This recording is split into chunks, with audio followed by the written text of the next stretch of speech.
이른 아침, 작은 동네 자전거, 수리점 셔터가 천천히 올라갔다. 먼지가 소복이 쌓인 가게 안.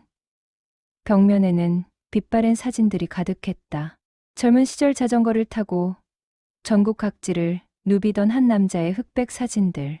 그 남자가 지금 75의 나이로 떨리는 손으로 렌치를 들어 올리고 있었다.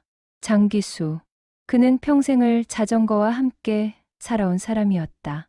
20살. 처음 자전거 수리 기술을 배우던 날부터 지금까지 55년. 그의 손은 수천 개의 자전거를 고쳐왔다. 하지만 이제 그 손은 자신의 의지와 상관없이 떨렸다. 파킨슨병 진단을 받은 지 2년. 병은 천천히, 그러나 확실하게 그의 몸을 잠식하고 있었다.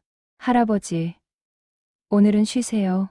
가게 문을 열고 들어온 손자 장우진의 목소리였다. 29. 대기업 마케팅팀에서 일하는 그는 주말마다 할아버지 가게에 들렀다. 어린 시절부터 이 가게는 그의 놀이터였다. 할아버지 등에 업혀 동네를 한 바퀴 도는 것, 수리점 한쪽에서 공구를 만지작거리는 것, 그 모든 것이 우진에게는 소중한 추억이었다. 기수는 손자를 보며 억지로 미소를 지었다. 떨리는 손을 감추려 주머니에 넣었지만 우진은 이미 모든 것을 알고 있었다. 할아버지의 병이 점점 악화되고 있다는 것, 예전처럼 자전거를 타는 것은 이제 불가능하다는 것, 그리고 할아버지가 그 사실을 가장 괴로워한다는 것을. 할아버지, 이거 좀 보세요. 우진은 태블릿을 꺼내 할아버지에게 보여주었다. 화면에는 2인용 텐덤 자전거가 떠 있었다. 앞좌석과 뒷좌석, 두 사람이 함께 페달을 밟을 수 있는 특별한 자전거였다. 이게 뭐냐? 할아버지랑 저랑 함께 타는 자전거요. 기수는 화면을 물끄러미 바라봤다. 우진은 조심스럽게 말을 이었다. 할아버지, 제가 어렸을 때 말씀하신 거 기억나세요? 전국의 할아버지 추억이 담긴 곳이 27군데라고. 첫사랑을 만났던 강가, 엄마를 처음 자전거에 태웠던 공원, 아버지랑 마지막으로 라면 먹었던 휴게소. 그 모든 곳을 다시 가보고 싶지 않으세요? 기수의 눈가에 미세한 떨림이 일었다. 그것은 파킨슨병 때문만은 아니었다. 50년 전, 20살 청년이었던 자신이 자전거에 올라타 처음 집을 나섰던 그날. 바람을 가르며 달렸던 모든 순간들, 사랑했던 사람, 잃었던 사람, 그리고 만났던 수많은 인연들, 그 모든 기억이 한순간에 밀려왔다. 나 같은 늙은이가 무슨, 저도 같이 가잖아요. 할아버지는 앞에 앉아서 길만 알려주시면 돼요. 페달은 제가 밟을게요. 우진의 목소리에는 간절함이 묻어났다. 그는 알고 있었다. 할아버지에게 남은 시간이 많지 않다는 것을. 병원에서 들었던 의사의 말, 앞으로 2년, 길어야 3년. 그 말이 매일 밤 우진을 괴롭혔다. 기수는 오랫동안 침묵했다. 그의 시선은 벽에 걸린 낡은 지도로 향했다. 전국 방방곡곡에 빨간 점으로 표시된 그의 인생 경로. 그는 천천히 떨리는 손으로 그 지도를 쓰다듬었다. 얼마나 걸릴까? 3달이면 충분할 것 같아요. 내 회사는 휴직했어요. 기수는 손자를 바라봤다. 그의 눈빛에서 진심을 읽을 수 있었다. 이것은 단순한 여행 제안이 아니었다. 손자가 자신에게 주는 마지막 선물이었다. 그래, 가자. 마지막으로 한 번 더. 그날 밤 기수는 오랜만에 깊은 잠에 들었다. 꿈속에서 그는 다시 20살이었다. 떨림 없이 강한 두 손으로 핸들을 잡고 끝없는 도로를 달렸다. 바람이 얼굴을 스쳤고 세상은 무한했다. 다음 날 아침, 수리점 앞에 새 텐덤, 자전거가 배달되었다.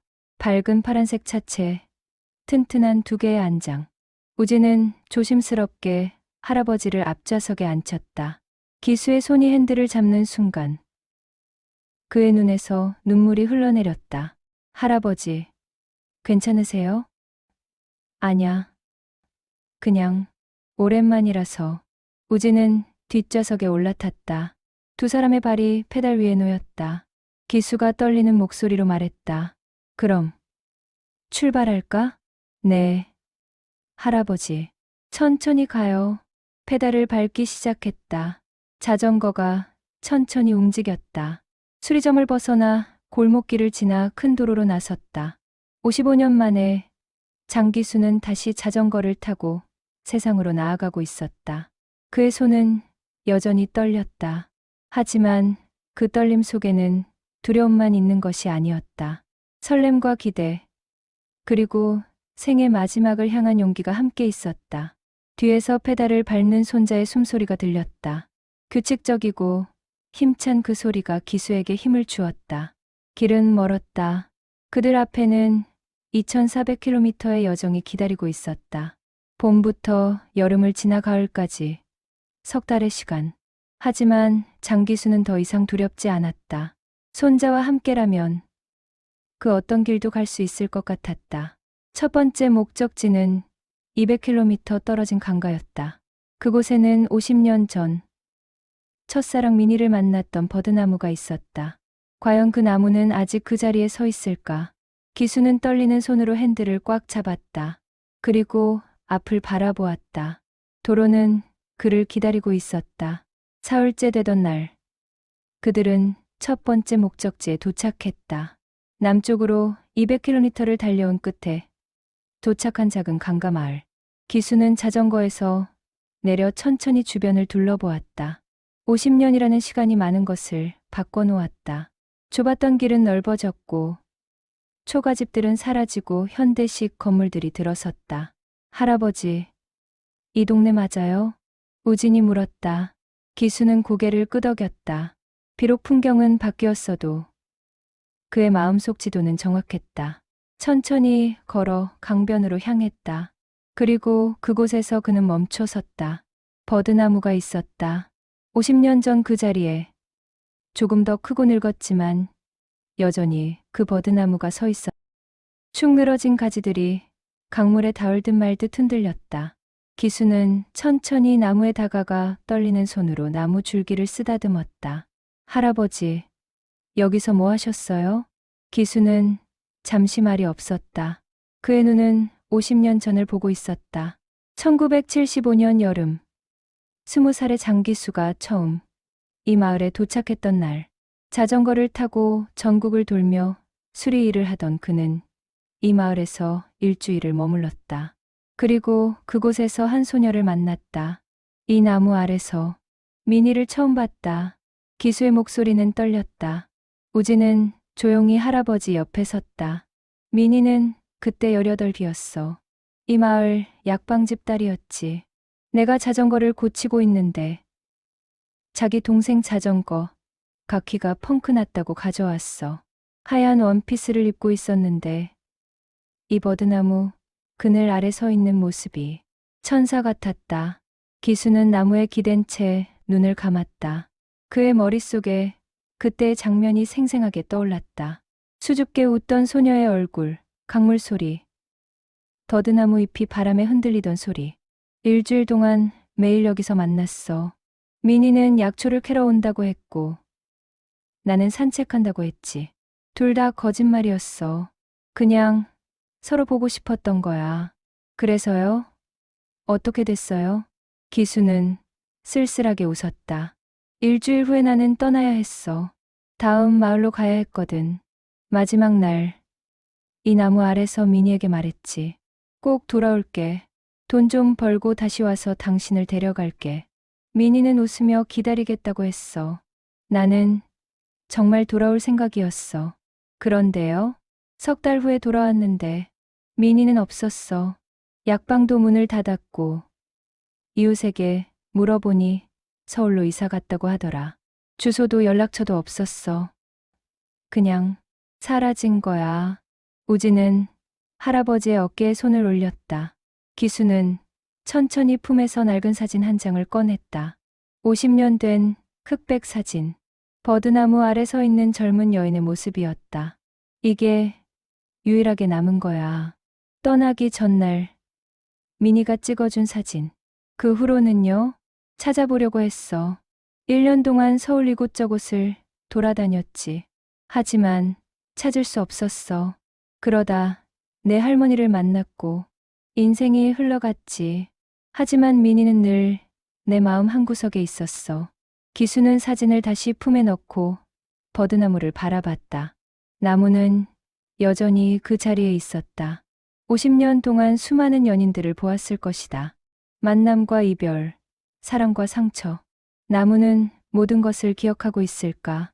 할아버지, 혹시 다시 만나고 싶으세요? 기수는 고개를 저었다. 아니야, 이미 늦었어. 그냥 여기 와서 이 나무를 보는 것만으로도 충분해. 그때의 미니가 여기 있는 것 같아서. 우지는 할아버지를 바라봤다. 75 노인의 얼굴에서 20살 청년의 모습이 겹쳐 보였다. 사랑했지만 놓쳐버린 그 시절. 돌아갈 수 없는 청춘의 순간들. 그날 저녁, 그들은 마을 작은 여관에 묵었다. 기수는 창밖으로 보이는 버드나무를 오래도록 바라봤다. 그의 눈에는 눈물이 고여 있었다. 하지만 슬픔만은 아니었다.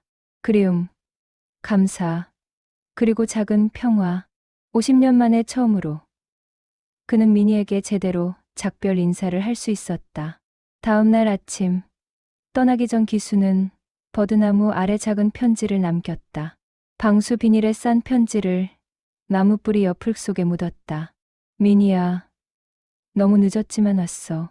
약속을 지키지 못해서 미안해. 하지만 내가 내 인생에 있어줘서 고마워. 너를 만난 그 일주일이 내 인생에서 가장 아름다운 시간이었어. 행복하게 살았기를 바래. 안녕. 편지를 묻고 일어서는 기수의 손은 여전히 떨렸다. 하지만 그의 표정은 한결 가벼워 보였다. 우지는 조용히 할아버지를 지켜봤다. 이 여행이 단순히 장소를 찾아가는 것이 아님을 깨달았다. 할아버지는 자신의 인생을 정리하고 있었다. 남겨둔 인연들에게 작별을 고하고 마음의 짐을 하나씩 내려놓고 있었다.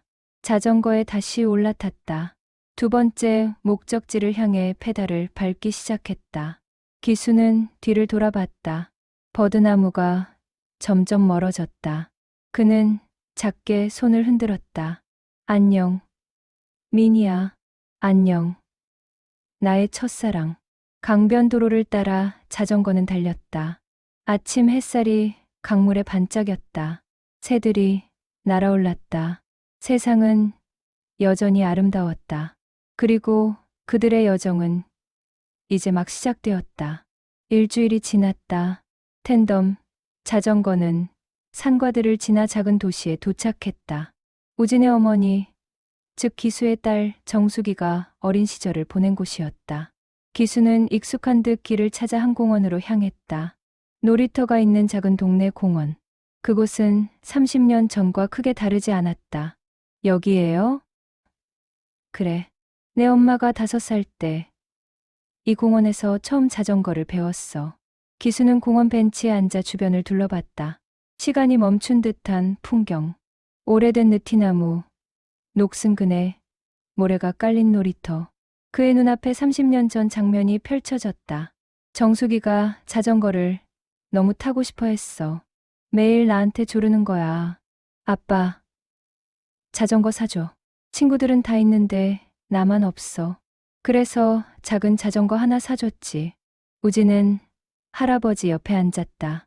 한 번도 들어보지 못한 어머니의 어린 시절 이야기였다. 처음에는 보조바퀴를 달았어. 정숙이는 금방 익숙해졌지. 그런데 어느 날 자기는 이제 다 컸으니까 보조바퀴를 떼달라는 거야. 나는 아직 이르라고 했는데 정숙이가 울면서 떼를 쓰더라. 할 수 없이 보조바퀴를 뺐지. 기수는 놀이터를 가리켰다. 이 길에서 연습했어. 내가 뒤에서 자전거를 잡아주고 정숙이가 페달을 밟았어. 10번도 넘게 넘어졌어. 무릎이 까지고 손바닥이 까졌는데도 다시 일어나더라. 한 번만 더, 한 번만 더. 그러면서. 그래서요? 어느 순간 내가 손을 놓았는데도 정수기가 혼자 가는 거야. 처음에는 몰랐어. 그런데 10m쯤 갔을 때 뒤를 돌아보더니 자기가 혼자 타고 있다는 걸 깨달은 거지. 그 순간 정숙이 얼굴에 번진 표정을 평생 못 잊을 거야. 놀람과 기쁨과 자신감이 한꺼번에 피어올랐어. 기수의 목소리가 잠시 멈췄다. 그는 떨리는 손으로 눈가를 훔쳤다. 정숙이가 소리쳤어. 아빠, 나 혼자 타. 아빠, 보고 있어? 나는 손을 흔들며 대답했지. 그래, 보고 있어. 정숙이 정말 잘한다. 그날 정숙이는 저녁 때까지 공원을 돌았어.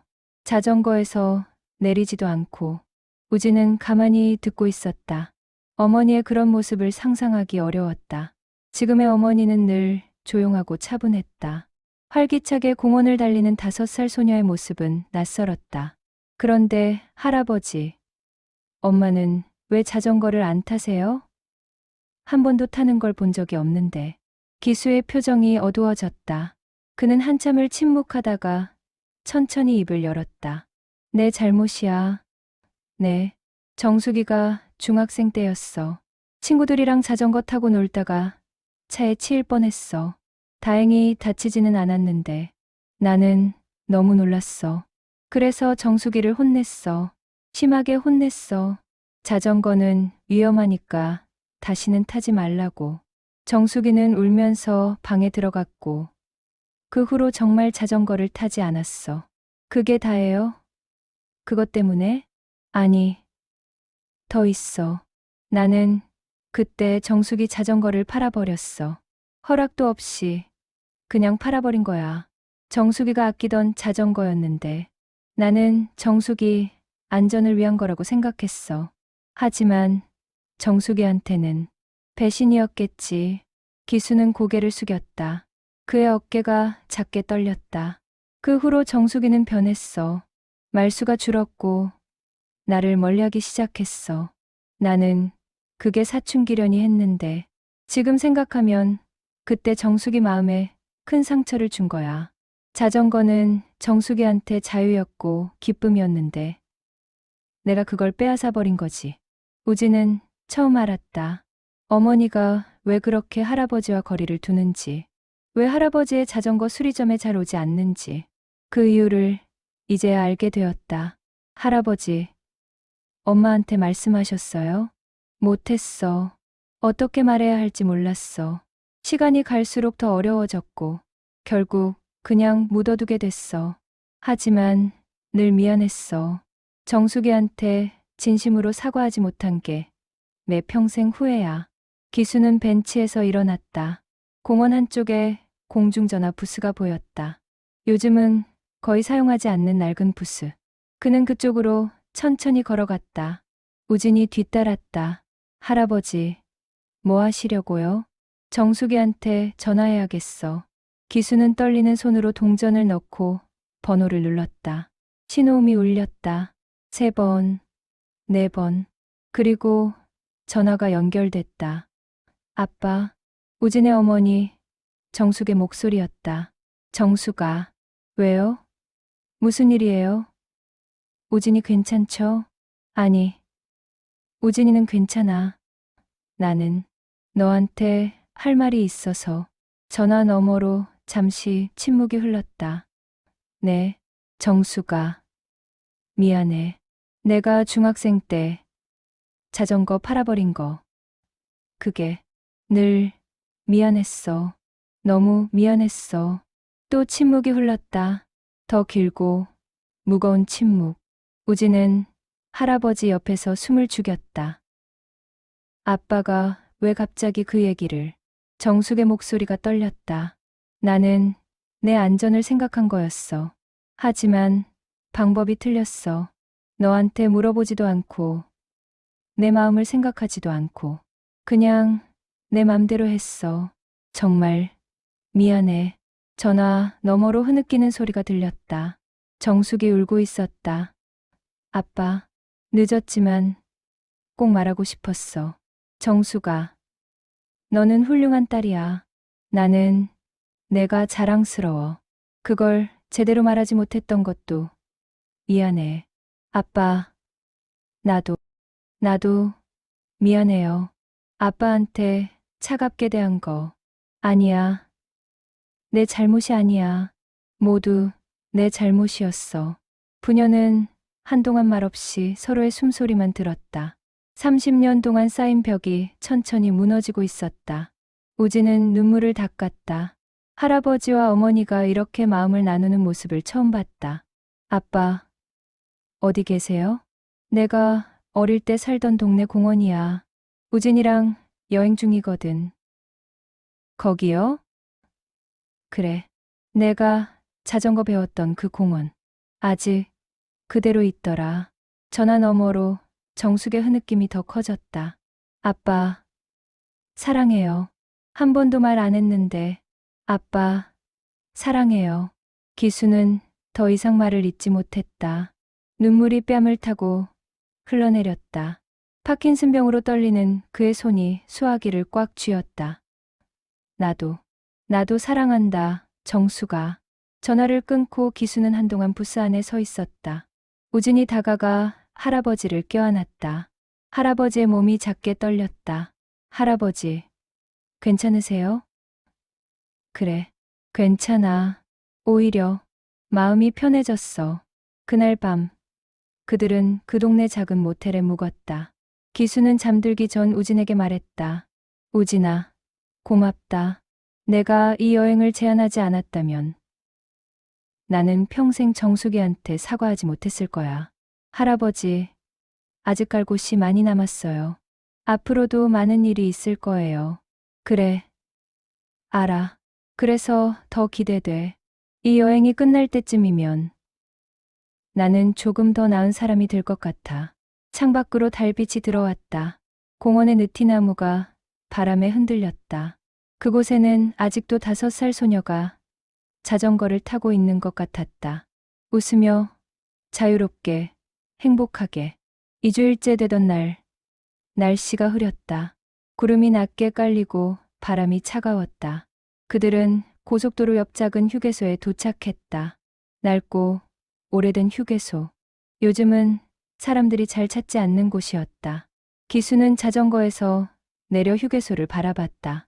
그의 표정이 무거워졌다. 할아버지, 여기가 어떤 곳이에요? 우진이 물었다. 기수는 한참을 말없이 서 있다가 천천히 걸어 들어갔다. 우진이 뒤를 따랐다. 휴게소 안은 조용했다. 몇몇 테이블에 사람들이 앉아 있었지만 대부분 비어 있었다. 기수는 창가 쪽 테이블로 갔다. 그곳에 앉아 창밖을 바라봤다. 고속도로를 달리는 차들이 보였다. 그는 오랫동안 그 풍경을 바라봤다. 우진은 조용히 앞에 앉아 할아버지를 기다렸다. 할아버지, 여기서 무슨 일이 있었어요? 기수는 한숨을 깊게 쉬었다. 내 아버지와 마지막으로 밥을 먹은 곳이야. 40년 전, 1985년이었어. 증조할아버지요? 그래, 내 증조할아버지, 장태수.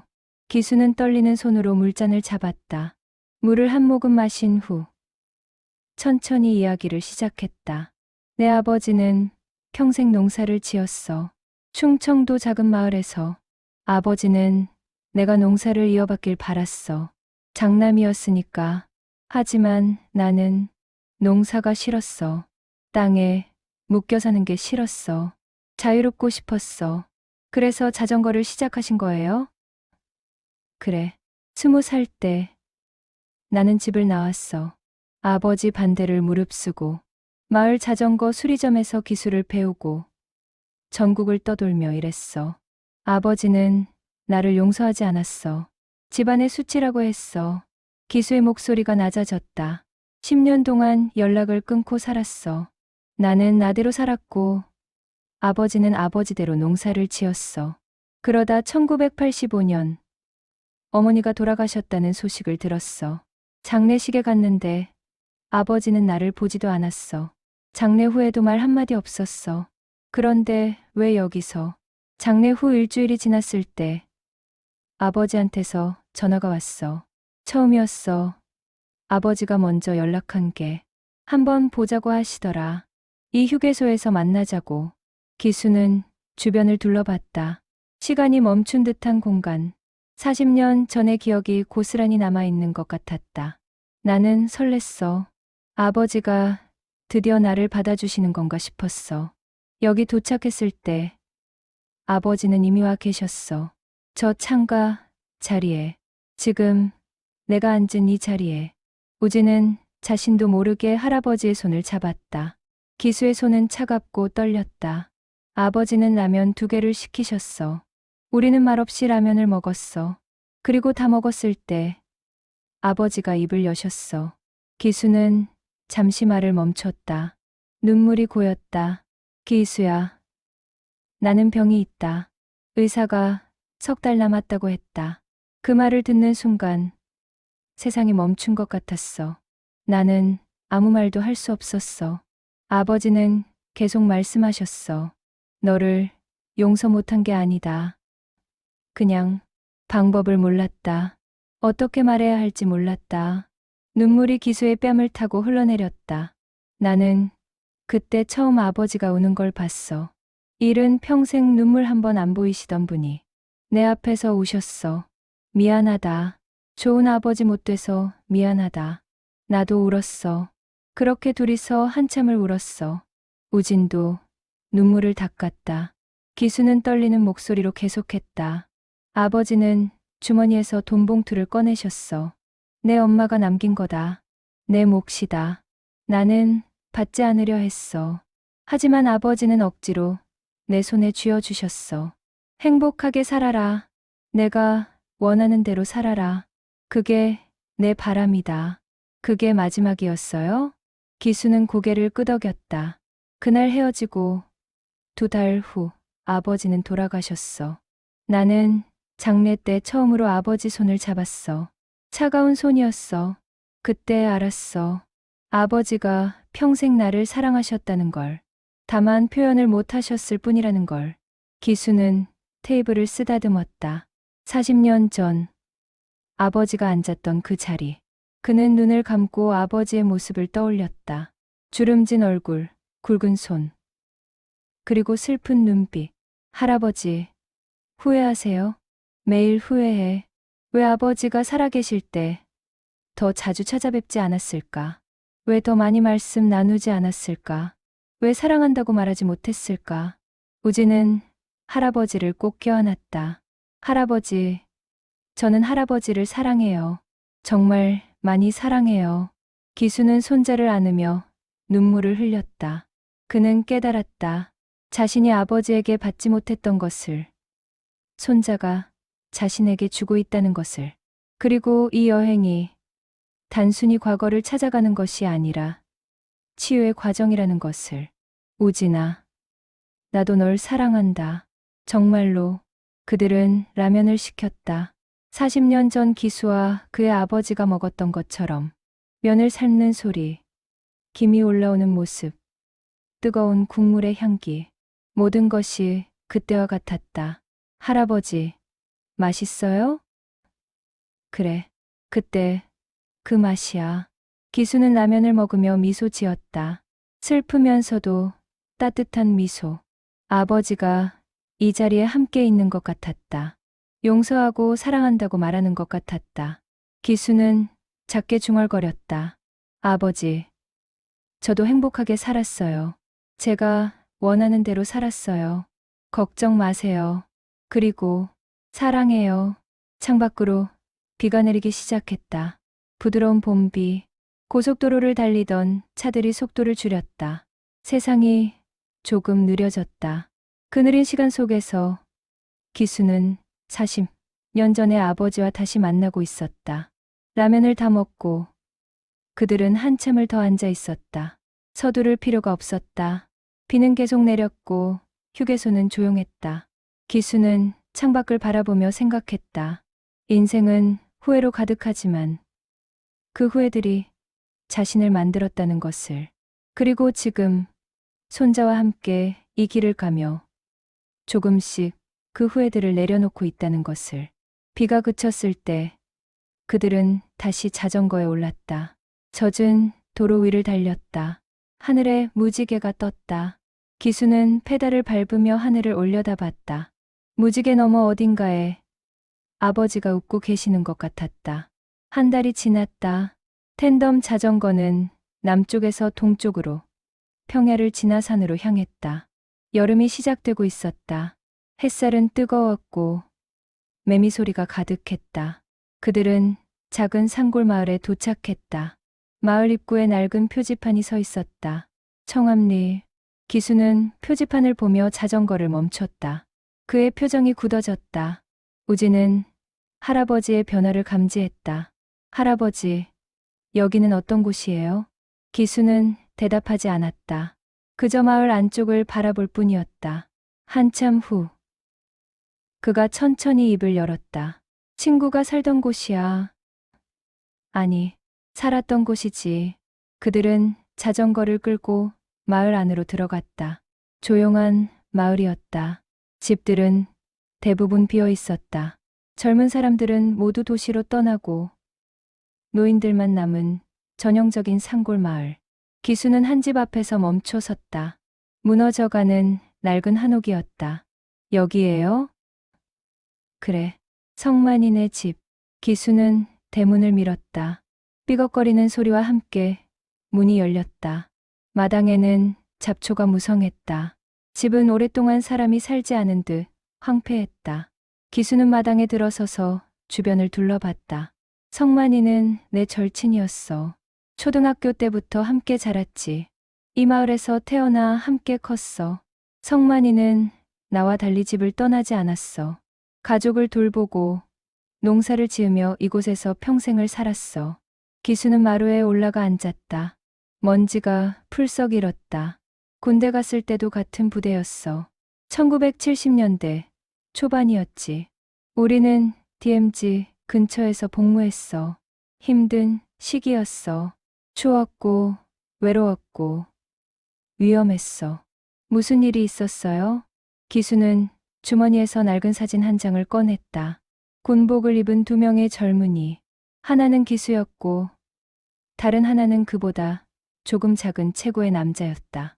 이게 성만이야. 21살 때 찍은 사진. 우진은 사진을 받아 자세히 봤다. 두 사람 모두 웃고 있었다. 어깨동무를 하고 카메라를 향해 환하게 웃는 모습. 전쟁의 긴장감이 느껴지지 않는 밝은 사진이었다. 성만이는 내 생명의 은인이야. 네. 기수는 먼 산을 바라보며 말을 이었다. 어느 겨울날이었어. 순찰을 돌다가 지뢰가 있는 지역에 발을 디뎠어. 나는 몰랐어. 하지만 성만이가 알아챘어. 나를 밀쳐냈지. 그 순간 지뢰가 터졌어. 우진의 얼굴이 굳었다. 성만이는 다리를 크게 다쳤어. 다행히 목숨은 건졌지만 오른쪽 다리를 잃었어. 나를 구하느라 자기 다리를 잃은 거야. 할아버지, 제대 후 성만이는 이 마을로 돌아왔어. 나는 서울에서 자전거 가게를 차렸지. 성만이를 돕고 싶었어. 같이 일하자고 서울로 올라오라고 했어. 하지만 성만이는 거절했어. 나는 여기가 좋아. 너는 내 인생을 살아. 걱정하지 마. 그렇게 말했어. 기수의 목소리가 떨렸다. 나는 1년에 한두 번 이 마을을 찾았어. 성만이를 만나러. 우리는 소주를 마시고 옛날 얘기를 하고 웃었어. 성만이는 힘들어도 늘 웃었어. 나는 행복해. 내가 잘 살면 나도 기쁘거든. 그렇게 말했어. 지금은요? 기수는 한참을 침묵했다. 그의 눈에서 눈물이 흘러내렸다. 10년 전에 떠났어. 병으로. 나는 마지막을 지키지 못했어. 성만이 아내가 전화했을 때 나는 일이 바빠서 바로 오지 못했어. 이틀 후에 왔는데 이미 장례가 끝난 후였어. 기수는 얼굴을 두 손으로 감싸 쥐었다. 성만이 아내가 편지를 줬어. 성만이가 죽기 전에 쓴 편지였어. 기수야, 나 때문에 미안해하지 마. 너를 구한 건 내 자랑이야. 너는 내 친구니까. 행복하게 살아. 그게 내 바람이야. 그 편지를 읽고 나는 무너졌어. 우진은 할아버지를 안았다. 기수는 손자의 어깨에 얼굴을 묻고 울었다. 10년 동안 억눌러왔던 슬픔과 죄책감이 터져 나왔다. 나는 평생 성만이에게 빚진 사람이야. 내 목숨을 구해준 친구. 하지만 나는 제대로 갚지 못했어. 마지막도 함께하지 못했어. 한참을 울고 난 후 기수는 일어났다. 집 뒤편으로 걸어갔다. 작은 텃밭이 있었다. 돌무더기 사이에 작은 나무 표지가 서 있었다. 친구 박성만을 기리며라고 적혀 있었다. 성만이 아내가 만든 거야. 성만이는 이 집 마당에 묻히고 싶어 했대. 자기가 태어나고 자란 곳에. 기수는 무릎을 꿇고 표지 앞에 앉았다. 떨리는 손으로 잡초를 뽑기 시작했다. 우진도 함께 무릎을 꿇고 잡초를 뽑았다. 할아버지와 손자는 말없이 일했다. 땀이 흘렀다. 해가 뜨겁게 내리쬐었다. 1시간 후 표지 주변이 깨끗해졌다. 기수는 가져온 물병으로 표지를 닦았다. 그리고 작게 중얼거렸다. 성만아, 나왔어. 늦었지? 미안해. 항상 바쁘다는 핑계로 오지 못했어. 하지만 오늘은 왔어. 손자 우진이랑 함께. 바람이 불었다. 나무들이 흔들렸다. 마치 대답하는 것 같았다. 성만아, 나는 내 덕분에 행복하게 살았어. 가족을 이루고 일을 하고 손자도 봤어. 이 모든 게 내가 준 시간이야. 고마워. 정말 고마워. 기수는 주머니에서 작은 메달을 꺼냈다. 군대 시절 받은 표창 메달이었다. 이거 내가 받았어야 했어. 너는 영웅이었으니까. 하지만 나한테 줬잖아. 너 혼자만 받으면 섭섭하지 않겠냐고 웃으며. 이제라도 돌려줄게. 메달을 표지 앞에 놓았다. 햇빛에 메달이 반짝였다. 우리 약속했잖아. 늙어서 다시 만나자고. 여기서 소주 한잔 하자고. 나 이제 늙었어. 약속 지키러 왔어. 늦었지만. 기수는 가방에서 소주 한 병을 꺼냈다. 뚜껑을 따고 표지 앞당에 조금 부었다. 그리고 한 잔을 따라 마셨다. 우진도 작은 잔을 받아 마셨다. 성만아, 우진이야. 내 손자. 착하고 좋은 애야. 내가 만났으면 좋아했을 거야. 우진은 표지를 향해 고개를 숙였다. 증조할아버지를 구해주셔서 감사합니다. 덕분에 저도 이 세상에 태어났어요.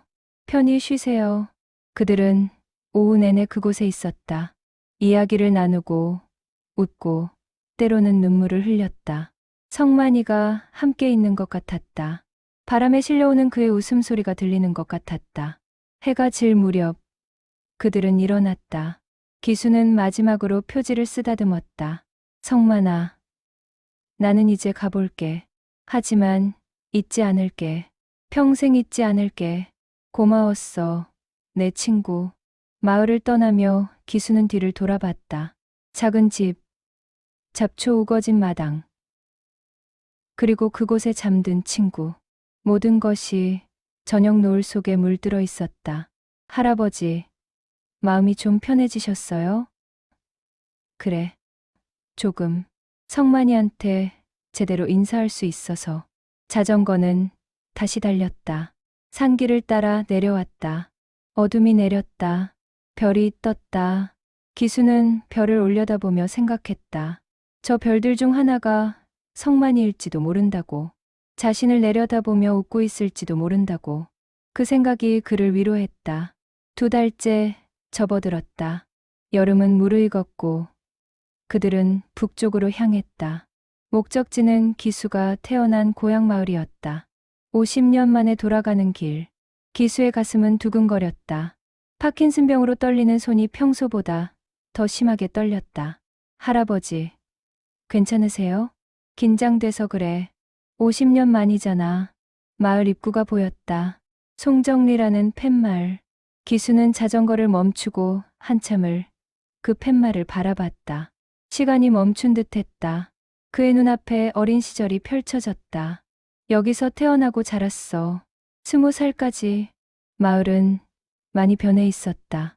논밭은 줄어들고 집들이 들어섰다. 하지만 마을 한가운데 오래된 느티나무는 그대로였다. 기수는 그 나무를 향해 걸어갔다. 우진이 뒤따랐다. 이 나무 아래서 놀았어.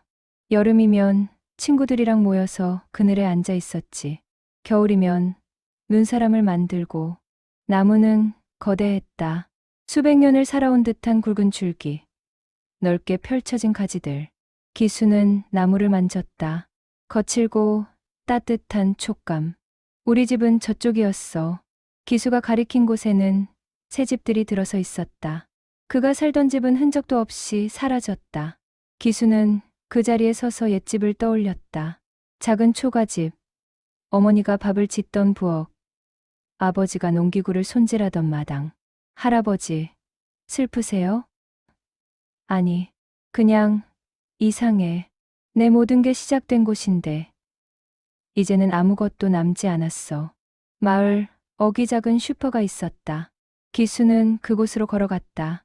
슈퍼 주인은 70대 노인이었다. 기수를 보더니 눈을 크게 떴다. 혹시 기수 아니냐? 맞아요. 저 기억하세요? 그럼 장기수, 어떻게 이렇게 오랜만에? 얼마 만이냐? 50년 됐어요. 주인은 감동한 듯 기수의 손을 잡았다. 나 기억나? 박철수야. 같은 동네 살았잖아. 철수. 맞아. 기억나. 같은 초등학교 다녔지. 두 노인은 서로를 껴안았다. 50년 만에 재회. 우진은 그 모습을 조용히 지켜봤다. 들어와, 들어와. 이야기 좀 하자. 슈퍼 안에 앉아 그들은 옛날 이야기를 나눴다. 어린 시절 추억, 친구들 이야기, 마을에서 있었던 일들. 시간 가는 줄 몰랐다. 너 떠나고 한참 후에 소식을 들었어. 서울에서 자전거 가게 한다고. 잘 됐구나. 철수는 여기 계속 있었어? 응. 나는 마을이 좋았어. 여기서 장사하면서 쭉 살았지. 애들 키우고 손주도 보고. 좋은 삶이네. 너도 그래 보여. 손자랑 여행 온 거지? 보기 좋다. 철수는 기수의 떨리는 손을 봤다. 아무 말 하지 않았지만 그도 알았다. 친구가 아프다는 것을. 기수야, 할 말이 있어. 뭔데? 내 아버지 산소 말이야. 내가 관리하고 있어. 네. 내가 떠나고 한참 후에 내 아버지 돌아가셨잖아. 산소가 방치돼 있길래 내가 관리하기 시작했어. 풀도 뽑고 성묘도 하고. 기수의 눈에 눈물이 고였다. 철수야, 괜찮아. 우리 친구잖아. 내일 모레 같이 가볼래? 그래. 가야지. 꼭 가야 해. 그날 밤 그들은 철수 집에 묵었다. 좁았지만 따뜻한 방. 기수는 오랜만에 고향 바람을 맞으며 깊은 잠에 들었다. 다음 날 아침 철수의 안내로 산소에 올랐다. 마을에서 조금 떨어진 야트막한 산. 소나무 숲 사이에 아버지의 산소가 있었다. 깔끔하게 관리된 잔디. 단정한 비석. 기수는 무릎을 꿇고 절을 했다. 우진도 함께 절을 했다. 그리고 기수는 아버지 앞에 앉아 이야기를 시작했다. 아버지, 저예요. 기수. 50년 만에 왔어요. 바람이 불었다. 소나무가 흔들렸다. 아버지, 죄송해요. 자주 오지 못해서. 하지만 늘 생각했어요. 아버지가 해주신 말씀들, 사랑, 모두 기억하고 있어요. 기수는 떨리는 손으로 비석을 쓰다듬었다. 손자, 우진이에요. 아버지, 증손자. 착하고 훌륭한 아이예요. 아버지가 보셨으면 좋아하셨을 거예요. 우진은 증조할아버지 앞에서 말했다. 증조할아버지, 처음 뵙겠습니다. 저는 장우진이에요.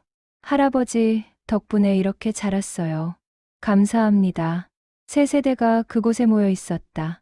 죽은 자와 산 자, 과거와 현재. 그들은 보이지 않는 끈으로 연결되어 있었다. 아버지, 저는 아버지가 바라신 대로 살려고 노력했어요. 행복하게, 자유롭게. 때로는 힘들었지만 후회하지 않아요. 그리고 이제 저도 곧 아버지를 만나러 갈 거예요. 철수와 우진은 조용히 옆에 서 있었다. 기수가 아버지와 나누는 마지막 대화를 지켜봤다. 한참 후 기수는 일어났다.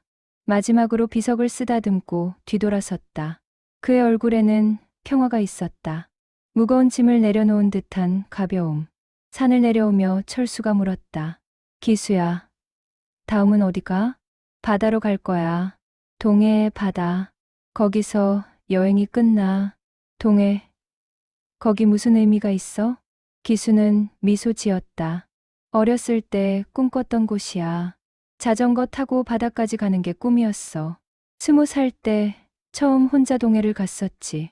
바다를 보는 순간 세상이 이렇게 넓구나 느꼈어. 그때의 감동을 다시 느끼고 싶어. 멋지다. 기수야, 철수야, 고마워. 아버지, 산소 돌봐줘서. 천만에. 우리 친구잖아. 마을을 떠날 때 기수는 뒤를 돌아봤다. 느티나무, 슈퍼. 그리고 산 너머 아버지의 산소. 이제 이 마을에 다시 올 일은 없을 것이다. 하지만 괜찮았다. 작별 인사를 했으니까. 할아버지, 이제 어디로 가요? 바다로. 마지막 목적지로. 자전거가 마을을 벗어났다. 도로는 동쪽으로 뻗어 있었다. 저 끝에 바다가 기다리고 있었다. 기수는 핸들을 꽉 잡았다. 떨리는 손이지만 힘이 있었다. 그는 끝까지 갈 수 있을 것 같았다. 석 달째 마지막 달이 시작되었다. 여름이 끝나가고 초가을이 찾아왔다. 날씨는 선선했고 하늘은 높았다. 기수와 우진은 동해안을 향해 달렸다. 산을 넘고 고개를 넘어 점점 바다에 가까워졌다. 하지만 기수의 몸은 점점 약해지고 있었다. 파킨슨병이 악화되었다. 손떨림은 더 심해졌고 걷는 것도 힘들어졌다. 아침에 일어나는 것조차 버거웠다. 우진은 걱정이 가득했다. 할아버지, 병원 가요. 검사 한번 받으세요. 아니야. 조금만 더 가면 돼. 바닥까지만. 할아버지, 무리하시면 안 돼요. 괜찮아. 나는 할 수 있어. 하지만 기수의 상태는 우진의 걱정을 정당화했다. 어느 날 아침, 기수는 침대에서 일어나지 못했다. 몸에 힘이 없었다. 우진은 급히 근처 병원으로 할아버지를 데려갔다. 의사의 진단은 명확했다. 병이 많이 진행됐습니다. 무리하신 것 같습니다. 휴식이 필요합니다. 얼마나요? 최소 일주일은 쉬어야 합니다. 기수는 고개를 저었다. 안 돼. 나는 바다에 가야 해. 환자분. 지금 상태로는 얼마나 남았어요? 4시간이. 의사는 잠시 망설이다 답했다. 솔직히 말씀드리면 몇 달 정도로 보입니다. 기수는 예상했다는 듯 고개를 끄덕였다. 그럼 시간이 없잖아요. 나는 바다에 가야 해. 그게 내 마지막 소원이에요. 의사는 우진을 봤다. 우진은 난처한 표정이었다. 의사는 한숨을 쉬었다. 알겠습니다. 하지만 약을 드리겠습니다. 그리고 무리하지 마세요. 천천히 가세요. 병원을 나오며 우진이 말했다. 할아버지, 우리 천천히 가요. 서두를 필요 없어요. 그래, 천천히 가자. 하지만 기수는 알고 있었다. 시간이 많지 않다는 것을, 몸이 말을 듣지 않는다는 것을. 하지만 포기할 수 없었다. 바다를 봐야 했다. 그것이 이 여행의 끝이자 자신의 인생의 끝이었다. 다음 날부터 그들은 더 천천히 달렸다. 하루에 20km, 때로는 10km만. 자주 쉬었다. 기수는 자전거 위에서 숨을 헐떡였다. 우진은 뒤에서 할아버지를 지켜보며 눈물을 참았다. 어느 날 저녁, 작은 산속 펜션에 묵었다. 기수는 창밖을 바라보며 말했다. 우진아, 미안해. 왜요? 내 시간을 다 써버렸네. 회사도 휴직하고. 나 때문에. 무슨 말씀이세요? 이게 제가 할아버지께 드릴 수 있는 최고의 선물이에요. 나는 행복했어, 우진아. 이 여행 동안 평생 중에 가장 행복했어. 우진은 할아버지를 꼭 껴안았다. 저도요, 할아버지. 저도 행복해요. 그날 밤, 기수는 꿈을 꿨다. 젊은 시절의 자신이 자전거를 타고 있었다. 강한 다리, 떨리지 않는 손, 무한한 체력. 바람을 가르며 달렸다. 앞에 바다가 보였다. 푸른 수평선, 하얀 파도. 꿈속에서 기수는 웃었다. 곧 갈 수 있을 것 같았다. 다음 날 아침, 기수는 조금 나아진 것 같았다. 우진은 안도했다. 그들은 다시 자전거에 올랐다. 바다까지 100km, 사흘이면 도착할 거리. 첫날 30km를 갔다. 기수는 힘들어했지만 견뎠다. 둘째 날 40km, 조금 더 힘들었다. 셋째 날 남은 30km, 마지막 날이었다. 아침에 출발할 때 기수는 우진에게 말했다. 오늘 바다에 도착하면 나는 이제 여한이 없을 것 같아. 할아버지, 무슨 말씀이세요? 아니야. 그냥 너무 행복해서 하는 말이야. 그들은 마지막 길을 달렸다.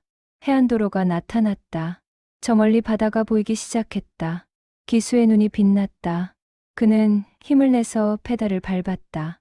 우진도 힘차게 밟았다. 점점 가까워지는 바다. 파도 소리가 들렸다. 갈매기가 날아다녔다. 짠 바다 냄새가 코를 찔렀다.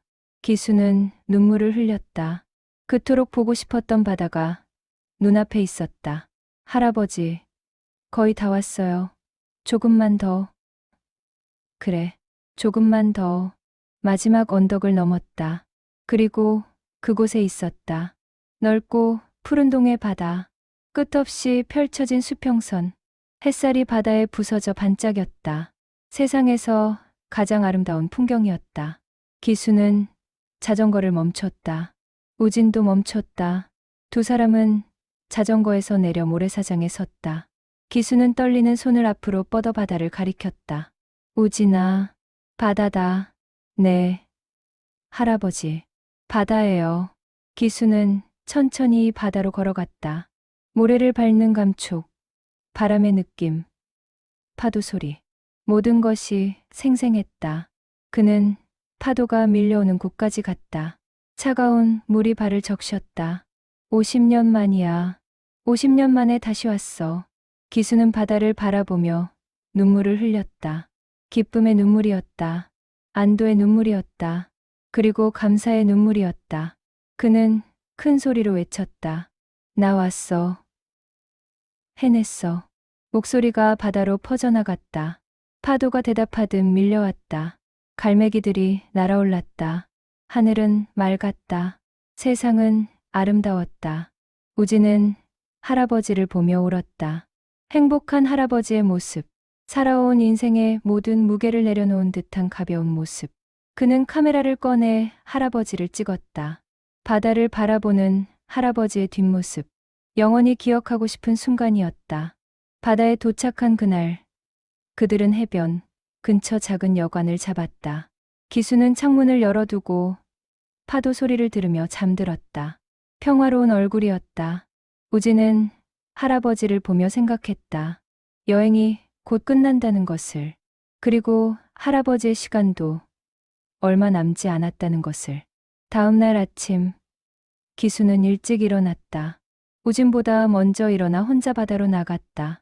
아직 해가 뜨기 전이었다. 동쪽 수평선이 붉게 물들기 시작했다. 기수는 모래사장에 앉아 일출을 기다렸다. 떨리는 손으로 모래를 만졌다. 차갑고 부드러운 촉감. 파도가 밀려왔다 멀어졌다. 규칙적인 리듬. 그는 그 소리에 귀를 기울였다. 해가 떠올랐다. 붉은 태양이 수평선 위로 천천히 올라왔다. 세상이 빛으로 가득 찼다. 바다가 황금빛으로 반짝였다. 기수는 그 광경을 오래도록 바라봤다. 눈물이 흘렀지만 닦지 않았다. 그냥 흘러내리도록 두었다. 이렇게 아름다운 걸 다시 보게 될 줄은. 그때 뒤에서 발소리가 들렸다. 우진이었다. 할아버지, 여기 계셨어요. 걱정했잖아요. 미안해. 일출을 보고 싶었어. 우진은 할아버지 옆에 앉았다. 둘은 말없이 바다를 바라봤다. 해는 점점 높이 올라갔다. 하루가 시작되고 있었다. 우진아, 고맙다. 네. 나를 여기까지 데려와줘서. 이 여행을 가능하게 해줘서. 할아버지, 나는 운이 좋은 사람이야. 이렇게 좋은 손자를 뒀으니까. 이렇게 아름다운 마지막을 맞을 수 있으니까. 할아버지, 마지막이라는 말 하지 마세요. 기수는 우진의 손을 잡았다. 떨리는 손이지만 따뜻했다. 우진아, 나는 이제 준비가 됐어. 언제든 갈 수 있어. 후회도 미련도 없어. 이 여행에서 모든 걸 정리했으니까. 할아버지, 너는 앞으로 잘 살 거야. 내 인생을 살면 돼. 나처럼 자유롭게, 행복하게. 그게 내 바람이야. 우진은 울음을 터뜨렸다. 기수는 손자를 안았다. 울지 마. 이건 슬픈 게 아니야. 축복이야. 우리가 함께한 이 시간은 기적이야.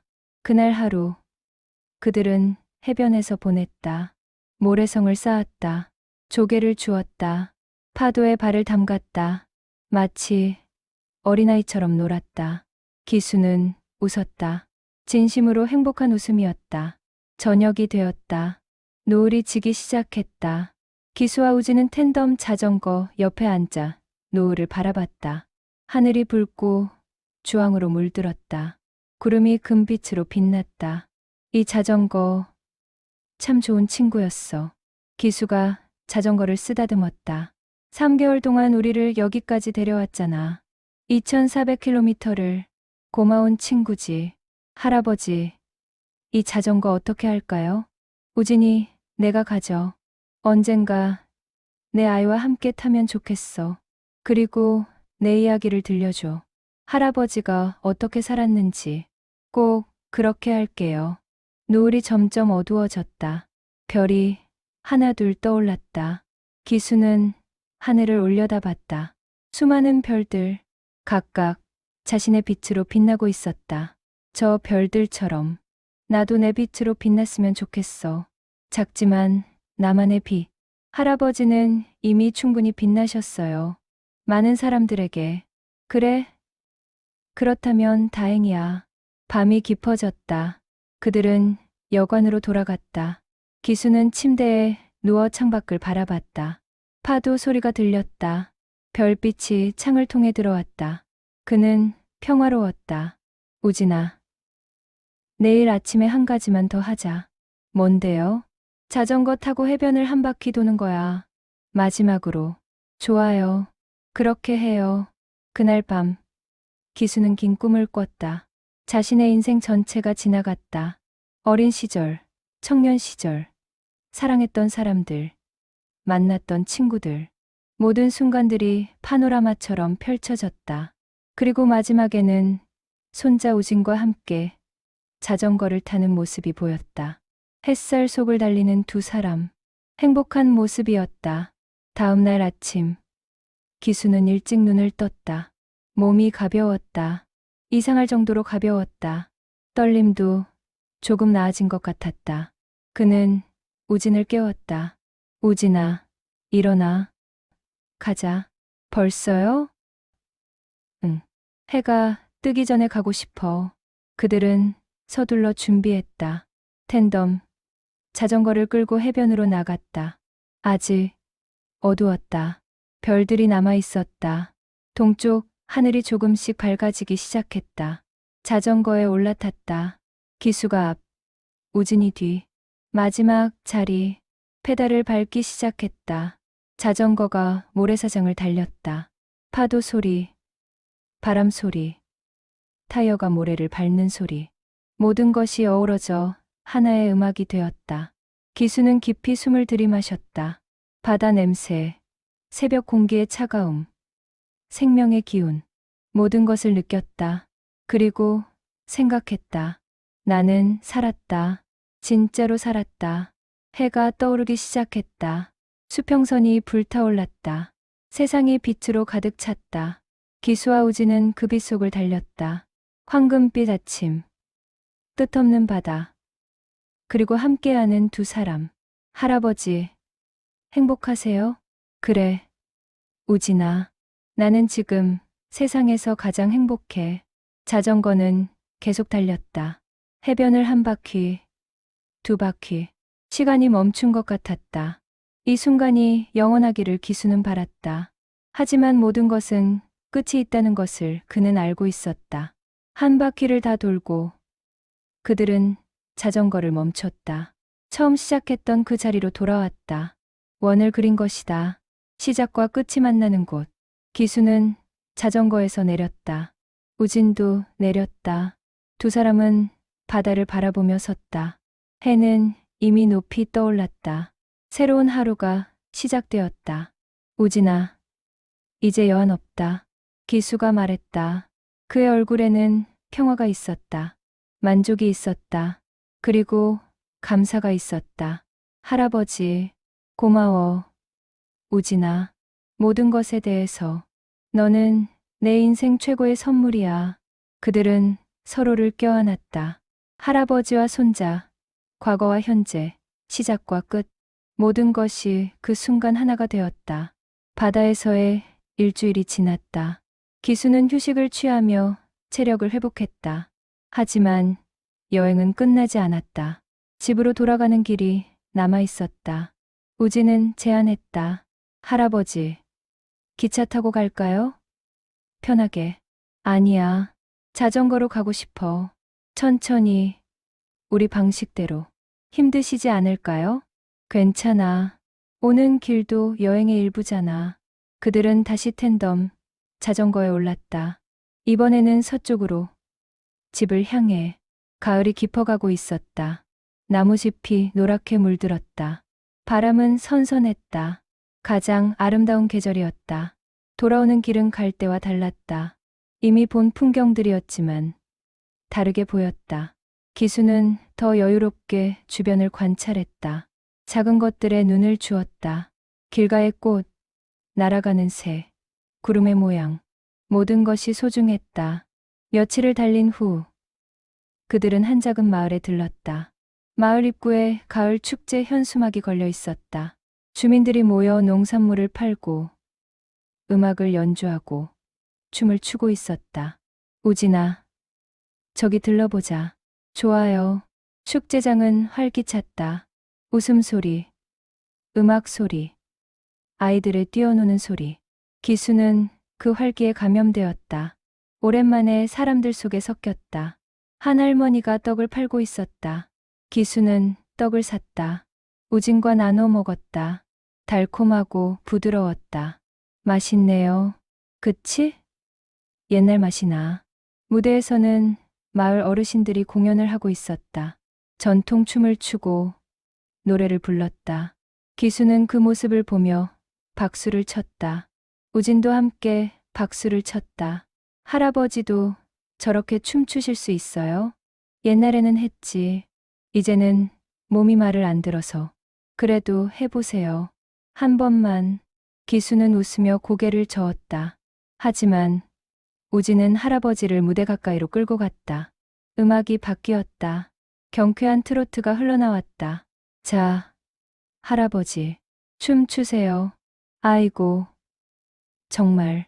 하지만 기수는 결국 몸을 움직였다. 어색하게, 떨리는 손으로. 하지만 웃으며. 우진도 함께 춤을 췄다. 주변 사람들이 박수를 쳤다. 환호성이 일었다. 기수는 행복했다. 춤을 추고 나서 그들은 벤치에 앉아 쉬었다. 기수는 숨을 헐떡였지만 얼굴은 밝았다. 오랜만이야. 이렇게 신나게 논 게. 할아버지, 좋으시죠? 그래. 정말 좋아. 그날 저녁, 축제는 불꽃놀이로 끝났다. 어두운 하늘에 불꽃이 터졌다. 형형색색의 빛이 밤하늘을 수놓았다. 기수는 고개를 들어 그 광경을 바라봤다. 아름다웠다. 순간적이지만 강렬한 아름다움. 우진아, 인생이 저것 같아. 불꽃놀이요? 응. 짧지만 아름답고 빛나는 순간들의 연속. 그리고 끝나고 나면 여운만 남지. 할아버지. 하지만 괜찮아. 그 여운이 아름다우니까. 불꽃놀이가 끝나고 그들은 마을 작은 여관에 묵었다. 기수는 침대에 누워 오늘 하루를 되돌아봤다. 춤추고 웃고 사람들과 어울렸던 시간. 이것도 소중한 추억이 될 것이다. 며칠 후 그들은 익숙한 길에 들어섰다. 집이 가까워지고 있었다. 기수는 복잡한 감정을 느꼈다. 집에 돌아가고 싶기도 하고 이 여행이 끝나지 않기를 바라기도 했다. 어느 날 오후 휴게소에 들렀다. 커피를 마시며 쉬고 있는데 한 젊은 부부가 다가왔다. 그들도 자전거 여행 중이었다. 안녕하세요. 저희도 자전거 여행 중인데 텐덤 자전거 처음 봐요. 멋지네요. 고맙습니다. 어디까지 다녀오시는 거예요? 동해 바다까지 다녀오는 길이에요.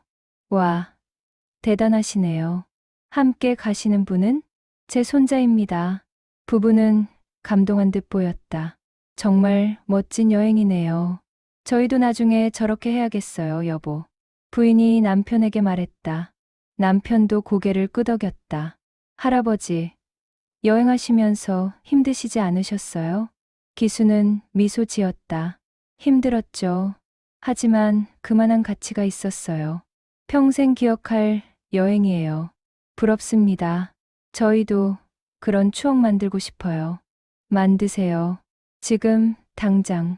나중으로 미루지 말고. 부부는 고개를 숙여 인사하고 떠났다. 기수는 그들의 뒷모습을 보며 생각했다. 자신의 이야기가 누군가에게 영감을 주고 있다는 것이 그것도 의미 있는 일이라고. 집이 하루거리로 다가왔다. 기수는 설렜다. 딸 정숙을 만나고 싶었다.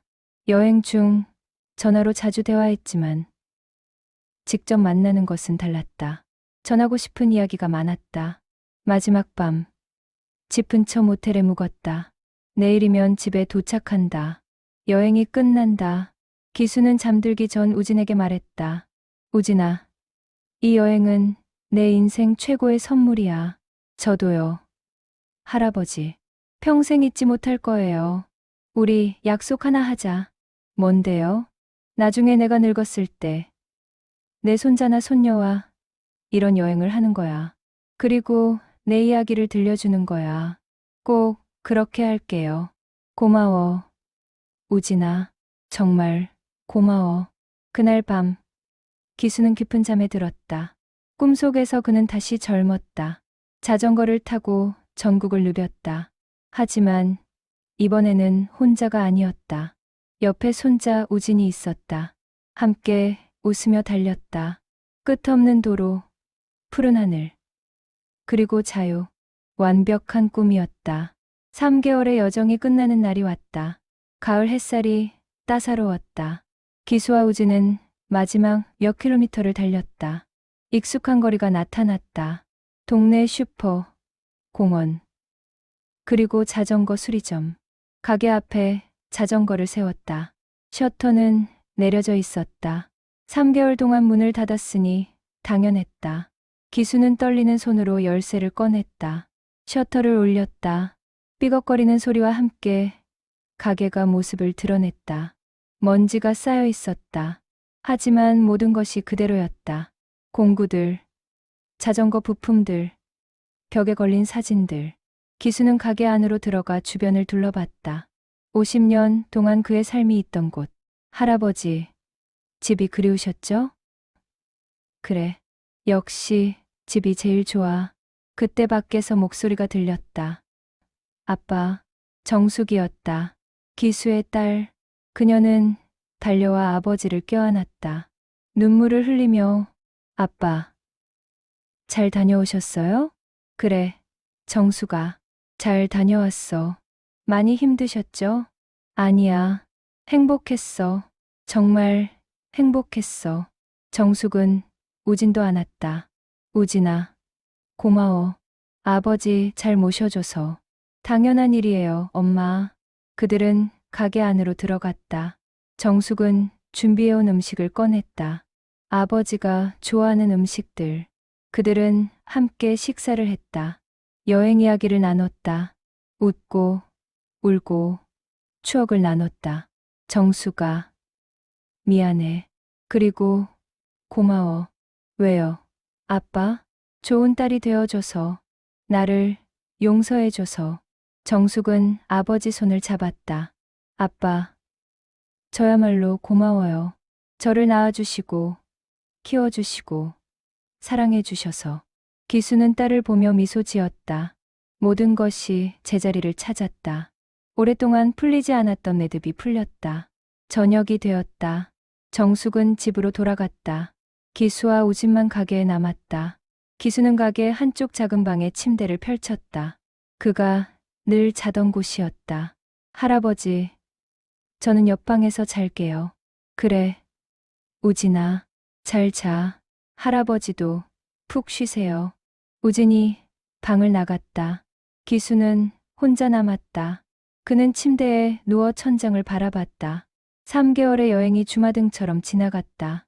모든 장소, 모든 사람, 모든 순간. 나는 했어. 해냈어.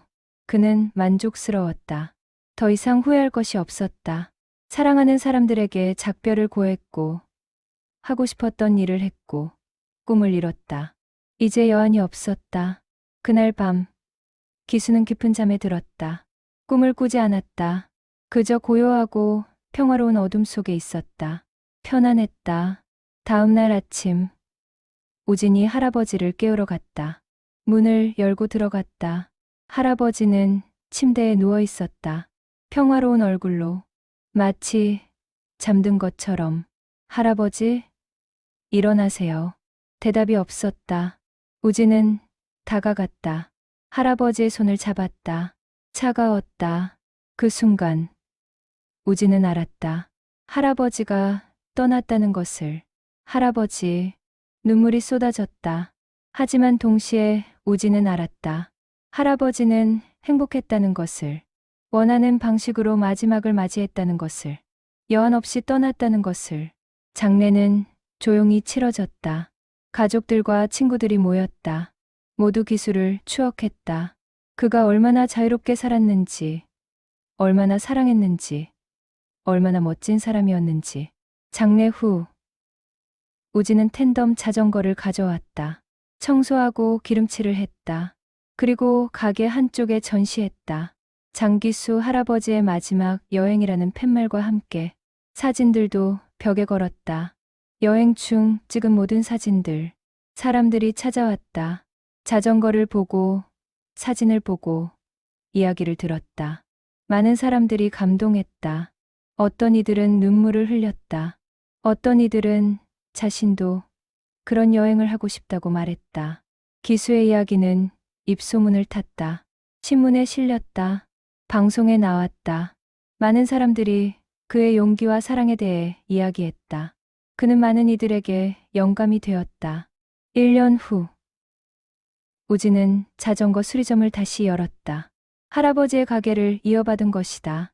그는 회사를 그만두고 수리 기술을 배웠다. 할아버지가 했던 것처럼 자전거를 고치며 살기로 했다. 가게 이름은 할아버지의 자전거로 바꿨다.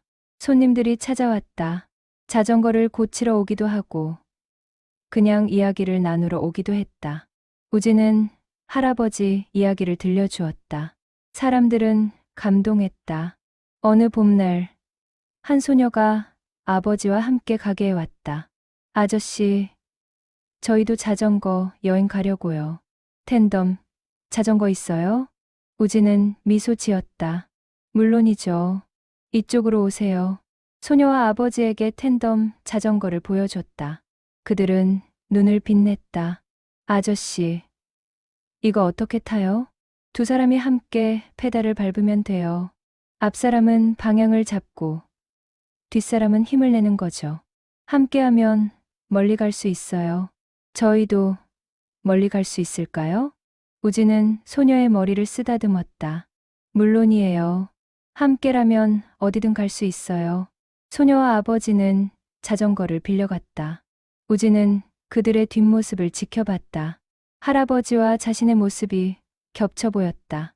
그날 저녁, 우진은 가게 문을 닫고 할아버지의 텐덤 자전거 앞에 섰다. 손으로 핸들을 잡았다.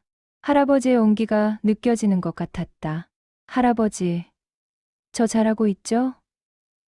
할아버지 뜻대로 살고 있어요. 바람이 불었다. 창문이 흔들렸다. 마치 대답하는 것 같았다. 할아버지, 사랑해요. 그리고 고마워요. 평생 잊지 않을게요. 우진은 벽에 걸린 사진을 봤다. 바다에서 찍은 할아버지의 마지막 사진. 환하게 웃고 있는 모습. 행복한 얼굴. 할아버지, 이제 여한 없으시죠? 저도 여한 없어요. 우리 함께 한 시간이 너무 행복했어요. 달이 떠올랐다. 밝은 보름달. 우진은 창밖을 바라봤다. 달빛이 가게를 비췄다. 텐덤, 자전거가 은빛으로 빛났다. 그는 생각했다. 할아버지는 지금 어디선가 자전거를 타고 있을 것이다. 떨림 없는 손으로, 건강한 몸으로, 자유롭게, 끝없는 길을 달리고 있을 것이다. 그리고 웃고 있을 것이다.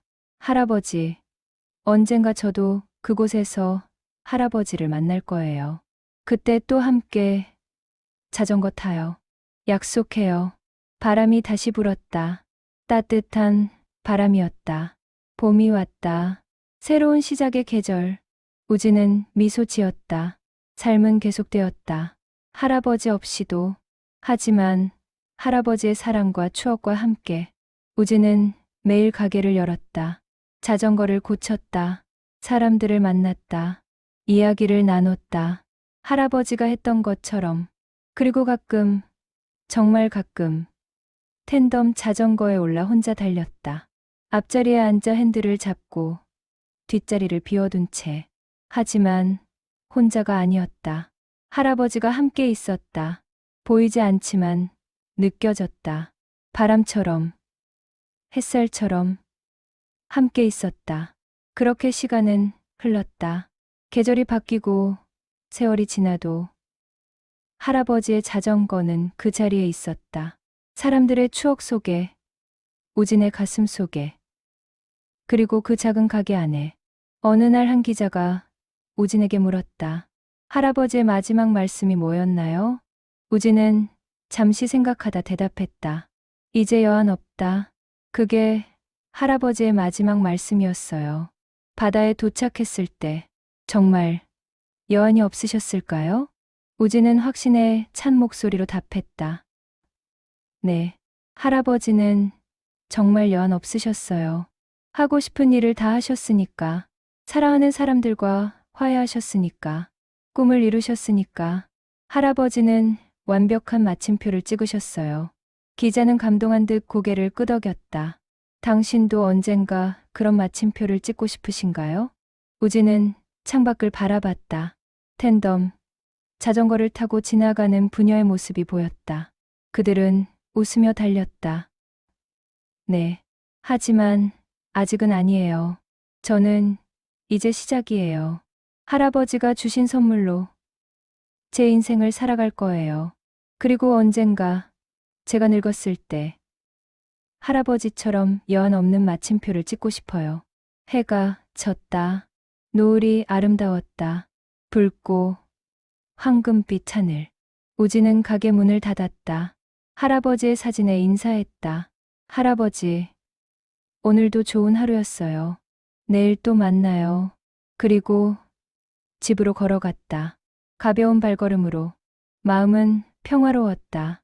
할아버지가 함께 있다는 것을 알았으니까. 사랑은 끝나지 않는다는 것을 알았으니까. 밤하늘에 별이 떴다. 수많은 별들. 그중 하나가 유독 밝게 빛났다. 우진은 그 별을 올려다보며 웃었다. 할아버지의 별이었다. 영원히 빛나는 그의 별. 이 이야기는 우리에게 말한다. 인생은 짧지만 아름답다고. 후회를 남기지 말라고. 사랑하는 사람들과 시간을 보내라고. 그리고 마지막 순간, 이제 여한 없다고 말할 수 있는 삶을 살라고. 장기수 할아버지와 장우진 손자의 3개월 여정은 끝났지만 그들의 이야기는 계속된다. 우리의 가슴 속에서, 우리의 선택 속에서, 우리의 사랑 속에서. 당신도 당신만의 자전거 여행을 떠나보는 건 어떨까요?